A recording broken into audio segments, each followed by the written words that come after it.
Hey guys, welcome to government jobs Gyan YouTube channel. Guys, आज की इस वीडियो में हम बात करेंगे कोल इंडिया लिमिटेड के new recruitment notification online form apply process के बारे में। जी हाँ दोस्तों, कोल इंडिया लिमिटेड ने मैनेजमेंट ट्रेनिंग के 434 खाली पदों को भरने के लिए नोटिफिकेशन रिलीज कर दिया है।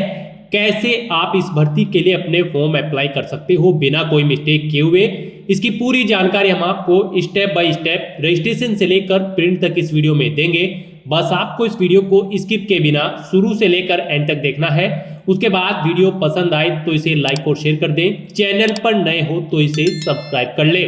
साथ ही साथ गाइड यहाँ पर फॉर्म अप्लाई करते समय कैंडिडेट को जो जो प्रॉब्लम फेस हो रही है उन सभी का हल आपको इस वीडियो में मिल जाएगा। और हम आपको ये भी बताएंगे कि कौन सी वो कॉमन मिस्टेक है जिसे करने से आपके एप्लीकेशन फॉर्म यहाँ पर रिजेक्ट हो सकते हैं। तो आपको उस मिस्टेक को अवॉइड करते हुए अपने फॉर्म अप्लाई करने हैं। पूरी जानकारी हम आपको इस वीडियो में देंगे। आपको एंड तक हमारे साथ इस वीडियो में बने रहना है। तो बिना कोई वक्त गंवाए चलिए शुरू करते हैं। आपको इस वीडियो के डिस्क्रिप्शन बॉक्स में हमारी वेबसाइट IND-sarkari-naukri.in के इस पेज का लिंक मिल जाएगा। यहाँ पर आपको इस भर्ती के रिगार्डिंग सभी डिटेल्स प्रोवाइड कर दी गई है। कोल इंडिया लिमिटेड के अंतर्गत मैनेजमेंट ट्रेनिंग के 434 खाली पदों को भरने के लिए भर्ती होने जा रही है। आप 15 जनवरी 2025 से 14 फरवरी 2025 तक अपने फॉर्म अप्लाई कर सकते हो। यहाँ पर ऑल इंडिया से आप अप्लाई कर सकते हो। अप्लाई करने के लिए आपको इस पेज को नीचे स्क्रॉल डाउन करके इंपोर्टेंट लिंक सेक्शन में आना है। ऑफिशियल नोटिफिकेशन PDF लिंक पर क्लिक करके इस भर्ती के नोटिफिकेशन को ओपन कर लेना है और इसमें से आपको पूरी डिटेल रीड कर लेनी है। उसके बाद आपको अप्लाई करना है। अप्लाई के लिए भी आपको हमारी वेबसाइट के इसी पेज पर ही अप्लाई ऑनलाइन का ये लिंक दिया गया है। जैसे ही आप इस लिंक पर क्लिक करेंगे तो आपके सामने कोल इंडिया लिमिटेड का ये ऑफिशियल पोर्टल खुलेगा। गाइस, यहाँ पर अगर आपने पहले से रजिस्ट्रेशन कर रखा है तो आपको लॉगिन की स्टेप पर क्लिक करना है। अपनी यूजर ID पासवर्ड एंटर करके ये कैप्चा कोड यहाँ पर एंटर करके अपने डैशबोर्ड में लॉगिन कर लेना है और फिर आपको अपना फॉर्म अप्लाई करना है। और अगर आप यहाँ पर इस भर्ती के लिए फर्स्ट टाइम अप्लाई करने जा रहे हो तो सबसे पहले आपको अपना रजिस्ट्रेशन करना होगा। उसके लिए आप रजिस्टर की स्टेप पर क्लिक करें। रजिस्ट्रेशन का फॉर्म आपके सामने यहाँ पर ओपन हो जाएगा। इसमें आपको अपनी बेसिक डिटेल्स प्रोवाइड कराते हुए इसे कंप्लीट करना है। सबसे पहले यहाँ पर आपको मैनेजमेंट ट्रेनिंग के अंतर्गत डिसिप्लिन सेलेक्ट करनी है। किस डिसिप्लिन के लिए आप अप्लाई करने जा रहे हैं उसके अकॉर्डिंग आपका पोस्ट कोड आपके सामने यहाँ पर ऑटोमेटिकली शो कर दिया जाएगा। हम यहाँ पर मैनेजमेंट ट्रेनिंग की सिक्योरिटी डिसिप्लिन के लिए आपको अप्लाई करके दिखाएंगे।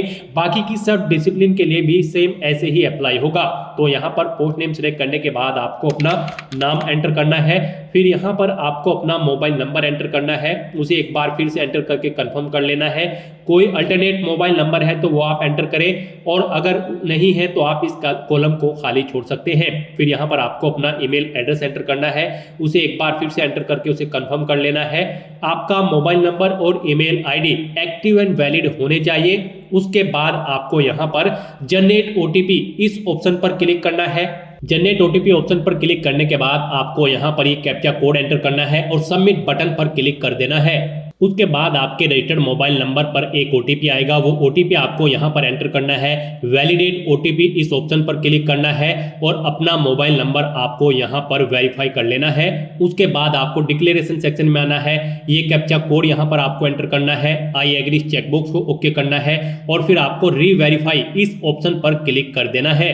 उसके बाद आपने रजिस्ट्रेशन फॉर्म में जो डिटेल्स प्रोवाइड कराई हैं उनका प्रीव्यू आपको यहाँ पर शो किया जाएगा। आपको इन सभी डिटेल के सामने इन चेकबॉक्सेज को ओके करना है और फिर आपको सबमिट बटन पर क्लिक कर देना है।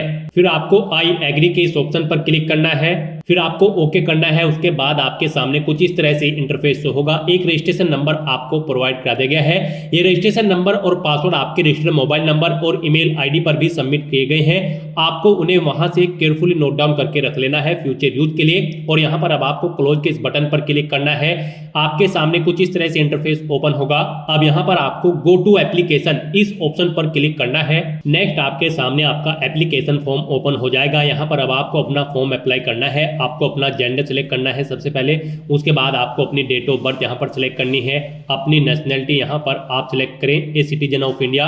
उसके बाद आप अपनी कैटेगरी यहाँ पर सेलेक्ट करें, और अगर आप यहाँ पर रिजर्व कैटेगरी से बिलोंग करते हैं तो आप इस चेकबॉक्स को ओके करें। फिर यहाँ पर आपसे पूछा गया कि क्या आपका कोई क्रिमिनल रिकॉर्ड है, अगर है तो यस ऑप्शन सेलेक्ट करें, उसकी डिटेल दें, नहीं है तो आपको नो ऑप्शन सेलेक्ट करना है। फिर आपको इस पेज को नीचे स्क्रॉल डाउन करना है, आपको अपने फादर का नाम यहाँ पर एंटर करना है, फिर आपको अपनी मदर का नेम यहाँ पर एंटर करना है। उसके बाद आपको अपना मैरिटल स्टेटस यहाँ पर सेलेक्ट कर लेना है, आप मैरिड हो या फिर अनमैरिड। फिर आपको अपना रिलीजन यहाँ पर सेलेक्ट करना है। उसके बाद यहाँ पर आपको आपका मोबाइल नंबर और ईमेल आईडी ऑटोमेटिकली फिल मिल जाएगी जो आपने रजिस्ट्रेशन टाइम पे फिल की थी। फिर आपको इस पेज को नीचे स्क्रॉल डाउन करना है और अपनी टेस्ट सिटी की प्रेफरेंसेज यहाँ पर आपको सिलेक्ट कर लेनी है। यहाँ पर आपको 3 चॉइसेस प्रोवाइड कराई गई है, आप अपनी चॉइस के अकॉर्डिंग अपनी टेस्ट सिटी की प्रेफरेंस यहाँ पर सिलेक्ट करें। जिस सिटी को आप प्रेफरेंस देना चाहते हैं उसे आप फर्स्ट नंबर पर, सेकेंड नंबर पर और थर्ड नंबर पर 1 बाय 1 करके सिलेक्ट कर लें। उसके बाद आपको इस पेज को नीचे स्क्रॉल डाउन करना है, आपसे पूछा गया है कि क्या आप यहाँ पर PWBD कैंडिडेट हैं और आपकी परसेंटेज 40% से अबव है डिसेबिलिटी की, अगर है तो यस ऑप्शन सेलेक्ट करें और फिर अपनी डिसेबिलिटी की डिटेल आप यहाँ पर प्रोवाइड कराएं, नहीं है तो आपको नो ऑप्शन सेलेक्ट कर लेना है। फिर आपसे पूछा गया है कि क्या आप एक सर्विस मैन हैं, अगर है तो यस करें और फिर उसकी डिटेल दें, नहीं है तो नो ऑप्शन सेलेक्ट करें। फिर आपसे पूछा गया है कि क्या आप कोल इंडिया लिमिटेड के डिपार्टमेंटल कैंडिडेट हैं, एम्प्लॉय हैं, अगर है तो यस सेलेक्ट करें, उसकी डिटेल दें, नहीं है तो नो ऑप्शन सेलेक्ट करें। फिर आपसे पूछा गया है कि क्या आप गवर्नमेंट एम्प्लॉय हैं, अगर है तो यस करें और फिर उसकी डिटेल दें, नहीं है तो आपको नो ऑप्शन सेलेक्ट कर लेना है। इस तरह से अपनी डिटेल फिल करने के बाद आपसे पूछा गया है यहाँ पर आप अपनी सब्सिडायरी सेलेक्ट करें। यहाँ पर आप कोल इंडिया की कौन सी सब्सिडायरी में रिक्रूट होने के बाद जॉब करना चाहते हैं, आपको 3 चॉइसेस दी गई हैं, आप अपनी चॉइस के अकॉर्डिंग 3 सब्सिडायरी यहाँ पर कोल इंडिया लिमिटेड की सिलेक्ट करें और उसके बाद आप सेव एंड नेक्स्ट ऑप्शन पर क्लिक कर दें। नेक्स्ट यहाँ पर आपको अपनी कम्युनिकेशन डिटेल प्रोवाइड करानी है, आप अपना कोरोस्पोंडेंस एड्रेस एंटर करें, उसके बाद आप अपना परमानेंट एड्रेस एंटर करें और अगर आपका परमानेंट एड्रेस आपके कोरोस्पोंडेंस एड्रेस के अकॉर्डिंग सेम है तो आप यहाँ पर इस permanent address same as correspondence address इस सेक्शन में यस के इस रेडियो बटन पर क्लिक कर दें, ऑटोमेटिकली आपका परमानेंट एड्रेस आपके कोरोस्पोंडेंस एड्रेस के अकॉर्डिंग फिल हो जाएगा। फिर आपको सेव एंड नेक्स्ट ऑप्शन पर क्लिक कर देना है। नेक्स्ट आपको अपनी क्वालिफिकेशन और एक्सपीरियंस की डिटेल प्रोवाइड करानी है। हम यहाँ पर आपको मैनेजमेंट ट्रेनिंग सिक्योरिटी डिसिप्लिन के लिए अप्लाई करके दिखा रहे हैं। इस डिसिप्लिन के लिए आपके पास ग्रेजुएट डिग्री होनी जरूरी है किसी वेल रिकॉग्नाइज्ड यूनिवर्सिटी से। जिस भी डिसिप्लिन के लिए आप अप्लाई करने जा रहे हैं उसके अकॉर्डिंग यहाँ पर आपको अपनी क्वालिफिकेशन की डिटेल देनी होगी। तो यहाँ पर आपको सबसे पहले अपनी 10वीं क्लास की डिटेल प्रोवाइड करानी है। सबसे पहले आप बोर्ड का नाम दें जिससे आपने अपनी 10वीं क्लास पास आउट की है। पासिंग डेट आप सेलेक्ट करें इस कैलेंडर में से। स्कूल या इंस्टीट्यूट का नाम दें जिससे आपने अपनी 10वीं क्लास पास आउट की है। सब्जेक्ट बताएं, आपने आर्ट, कॉमर्स या फिर साइंस, जिस भी डिसिप्लिन में आपने अपनी 10वीं क्लास पास आउट कर रखी है वो सब्जेक्ट यहाँ पर आप दें। फिर आप बताएं आपका रिजल्ट परसेंटेज में है या फिर CGPA में। परसेंटेज में अगर है तो आप यहाँ पर बताएं कितने मार्क्स आपने ऑब्टेन किए हैं, टोटल कितने मार्क्स थे जिसमें से आपने मार्क्स ऑब्टेन किए हैं वो आप एंटर करें। फिर यहाँ पर इनके अकॉर्डिंग आपकी परसेंटेज कैलकुलेट होकर आपके सामने शो हो जाएगी। उसके बाद आपको अपनी 12वीं क्लास की डिटेल देनी है। यहाँ पर भी आपको सबसे पहले बोर्ड का नाम देना है या काउंसिल का, फिर पासिंग ईयर आपको सिलेक्ट कर लेना है कब आपने अपनी 12वीं क्लास पास आउट की है। कॉलेज या इंस्टीट्यूट का नाम देना है जिससे आपने अपनी 12वीं क्लास पास आउट की है।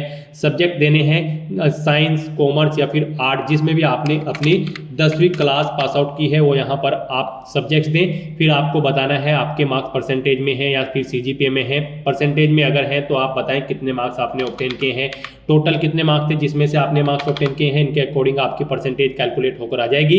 इस तरह से अपनी 10वीं 12वीं की डिटेल आपको फिल करनी है। फिर यहाँ पर आपको अपनी ग्रेजुएशन की डिटेल प्रोवाइड करानी है। यहाँ पर ग्रेजुएट डिग्री आप ऑप्शन सेलेक्ट करें। यहाँ पर आप मैनेजमेंट ट्रेनिंग की जिस भी डिसिप्लिन के लिए अप्लाई कर रहे हैं उस डिसिप्लिन के जो रिक्वायर्ड क्वालिफिकेशन है वो सेक्शंस आपको यहाँ पर शो कर दी जाएंगे। तो ग्रेजुएट डिग्री यहाँ पर आपको सेलेक्ट करनी है क्योंकि हम सिक्योरिटी की पोस्ट के लिए अप्लाई कर रहे हैं, ग्रेजुएट डिग्री रिक्वायर्ड है तो आपको ग्रेजुएट डिग्री की डिटेल देनी मस्ट है। उसके बाद यहाँ पर आप यूनिवर्सिटी का नाम दें, किस यूनिवर्सिटी से आपने अपनी ग्रेजुएशन की डिग्री कंप्लीट की है, स्पेशलाइजेशन बताएं, किस स्ट्रीम में आपने अपनी यहाँ पर ग्रेजुएशन कंप्लीट की है, पासिंग डेट सेलेक्ट करें।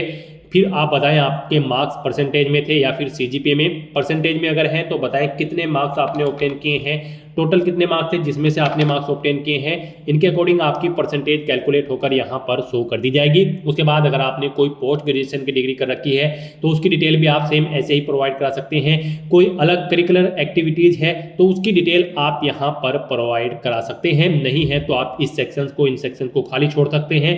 फिर यहाँ पर आपको आपके एक्सपीरियंस के रिगार्डिंग पूछा गया है। यहाँ पर सिक्योरिटी की पोस्ट पर अप्लाई करने के लिए आपके पास कम से कम 2 साल का यहाँ पर 2 साल की सर्विस का एक्सपीरियंस होना जरूरी है एज ए ऑफिसर या फिर एग्जीक्यूटिव कैडरी में विद आर्म फोर्सेज और सेंट्रल पुलिस ऑर्गेनाइजेशन, या फिर 5 साल की सर्विस आपकी होनी जरूरी है ऑफिसर या फिर एग्जीक्यूटिव कैडरी की विद अदर गवर्नमेंट PSAS या फिर प्राइवेट ऑर्गेनाइजेशन में। तो यहाँ पर आपको जो भी एक्सपीरियंस है उसके अकॉर्डिंग आप यहाँ पर ऑप्शन सेलेक्ट करें। उसके बाद आप इस पेज को नीचे स्क्रॉल डाउन करें और यहाँ पर आप अपने एक्सपीरियंस की डिटेल प्रोवाइड कराएं। सबसे पहले आप ऑर्गेनाइजेशन का नाम दें जिसमें आपको कार्य करने का एक्सपीरियंस है, ऑर्गेनाइजेशन का टाइप सेलेक्ट करें, फिर यहाँ पर आप पोस्ट दें, किस पोस्ट पर आप कार्यरत थे, फिर स्टार्टिंग डेट सर्विस की, आपने कब सर्विस स्टार्ट की थी वो डेट आप यहाँ पर इस कैलेंडर में से सिलेक्ट करें। फिर अगर आपकी कंप्लीट हो चुकी है, वर्किंग एंड हो चुका है, आप जॉब छोड़ चुके हैं, कब आपने जॉब छोड़ी है वो डेट आप सिलेक्ट करें। अपना पे स्केल आप यहाँ पर बताएं क्या पे स्केल आपका था, और फिर आप अपने एक्सपीरियंस के बारे में यहाँ पर कुछ डिटेल्स प्रोवाइड कराएं। एम्प्लॉयमेंट टाइप आप सिलेक्ट करें, आप रेगुलर बेसिस पर थे या फिर कॉन्ट्रैक्ट बेसिस पर। इस तरह से अपने एक्सपीरियंस की डिटेल ऐड करने के बाद फिर यहाँ पर आपको आपकी सर्विस के ईयर, मंथ और डे कैलकुलेट करके शो कर दिए जाएंगे। आपको एक से ज़्यादा जगह वर्किंग एक्सपीरियंस है तो आप ऐड न्यू रो ऑप्शन पर क्लिक करें, एक और रो यहाँ पर सेम ऐसी ही ऐड हो जाएगी और उसमें भी आप अपने एक्सपीरियंस की डिटेल प्रोवाइड करा सकते हैं। और कोई मिस्टेक हो गई है, आप अपने एक्सपीरियंस की डिटेल डिलीट करना चाहते हैं तो आप डिलीट लास्ट रो ऑप्शन पर क्लिक करके अपने एक्सपीरियंस की डिटेल आप यहाँ पर डिलीट भी कर सकते हैं। उसके बाद यहाँ पर आप अपने एक्सपीरियंस के बारे में कम से कम 500 कैरेक्टर की डिटेल प्रोवाइड कराएं। कम से कम 500 कैरेक्टर आपको लिखने होंगे अपने एक्सपीरियंस के बारे में। उसके बाद आपको यहाँ पर इस चेकबॉक्स को ओके करना है और फिर आपको सेव एंड नेक्स्ट ऑप्शन पर क्लिक कर देना है। नेक्स्ट यहाँ पर आपको अपने डॉक्यूमेंट्स अपलोड करने हैं। गाइस यहाँ पर जिनके सामने रेड कलर का स्टार बना हुआ है वो डॉक्यूमेंट्स आपको हर हाल में अपलोड करने हैं। जिनके सामने नहीं बना हुआ है आप उन्हें अपलोड भी कर सकते हैं और खाली भी छोड़ सकते हैं। यहाँ पर आपको अपना फोटो, सिग्नेचर, 10वीं क्लास का सर्टिफिकेट, 12वीं क्लास का सर्टिफिकेट, ग्रेजुएशन क्वालिफिकेशन का सर्टिफिकेट और मार्कशीट और कास्ट सर्टिफिकेट अपना अपलोड करना होगा। अगर आप यहाँ पर रिजर्व कैटेगरी से बिलोंग करते हो तो आपको अपना कास्ट सर्टिफिकेट अपलोड करना है और आपको अपना एक्सपीरियंस सर्टिफिकेट भी यहाँ पर अपलोड करना है।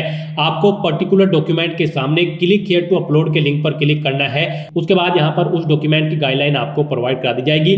यहाँ पर जैसे कि आपका फोटो 50 KB से 100 KB के बीच में होना चाहिए, JPG या फिर JPEG फॉर्मेट में। उसका डायमेंशन 3.5 सेंटीमीटर इंटू 4.5 सेंटीमीटर होना चाहिए। आपको drop file here slash browse to upload option पर क्लिक करना है, फाइल को सिलेक्ट करना है और उसे यहाँ पर आपको अपलोड कर देना है। इस तरह से आप अपने सिग्नेचर का गाइडलाइन भी चेकआउट कर सकते हो। आपके सिग्नेचर यहाँ पर 50 KB से 100 KB के बीच में होने चाहिए JPEG या फिर JPG फॉर्मेट में। तो यहाँ पर भी आपको drop file here slash browse to upload option पर क्लिक करना है, फाइल को सिलेक्ट करना है और 1 बाय 1 करके आपको अपने इन सभी डॉक्यूमेंट्स को अपलोड कर देना है। इस तरह से अपने डॉक्यूमेंट्स आपको अपलोड करने के बाद view upload photo, view link पर क्लिक करके इन्हें व्यू कर लेना है।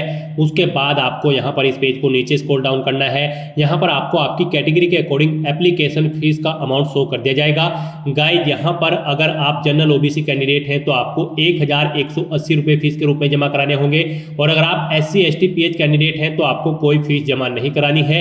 यहाँ पर फिर आपको इस पेज को नीचे स्क्रॉल डाउन करना है अगर आप रिजर्व कैटेगरी से बिलोंग करते हो, और अगर आप यहाँ पर अनरिजर्व कैटेगरी से बिलोंग करते हो तो आपको अपना 1180 रुपये फीस के रूप में जमा कराना होगा। फीस पेमेंट आप debit card, credit card, net banking या फिर UPI के माध्यम से कर सकते हो। तो यहाँ पर अगर आप रिजर्व कैटेगरी से बिलोंग करते हो तो आपको फीस का अमाउंट जमा नहीं कराना है। उसके बाद आपको डिक्लेरेशन के सेक्शन में आना है, इन चेकबॉक्सेस को आपको ओके करना है और फिर आपको ये इमेज यहाँ पर कैप्चा इमेज एंटर करनी है। फिर आपको प्रीव्यू के इस बटन पर क्लिक करना है, अपने एप्लीकेशन फॉर्म का पूरा प्रीव्यू चेकआउट कर लेना है और उसके बाद आपको सबमिट बटन पर क्लिक कर देना है। उसके बाद आपका एप्लीकेशन फॉर्म सक्सेसफुली सबमिट हो जाएगा। उसके बाद आपको अपने एप्लीकेशन फॉर्म का एक हार्ड कॉपी प्रिंट आउट ले लेना है। उसके लिए आपको प्रिंट की टैब दी गई है, इस पर क्लिक करें और अपने एप्लीकेशन फॉर्म का एक हार्ड कॉपी प्रिंट आउट ले लें फ्यूचर यूज के लिए, फ्यूचर रेफरेंस के लिए। तो दोस्तों ऐसे आप Coal India Limited management trainee 434 post की इस भर्ती के लिए अपना फॉर्म अप्लाई कर सकते हो बिना कोई मिस्टेक किए हुए। आज की इस वीडियो में बस इतना ही। आई होप ये वीडियो आपको पसंद आई होगी। अगर पसंद आई हो तो इसे लाइक और शेयर करें। चैनल पर नए हो तो इसे सब्सक्राइब कर लें। Thanks for watching.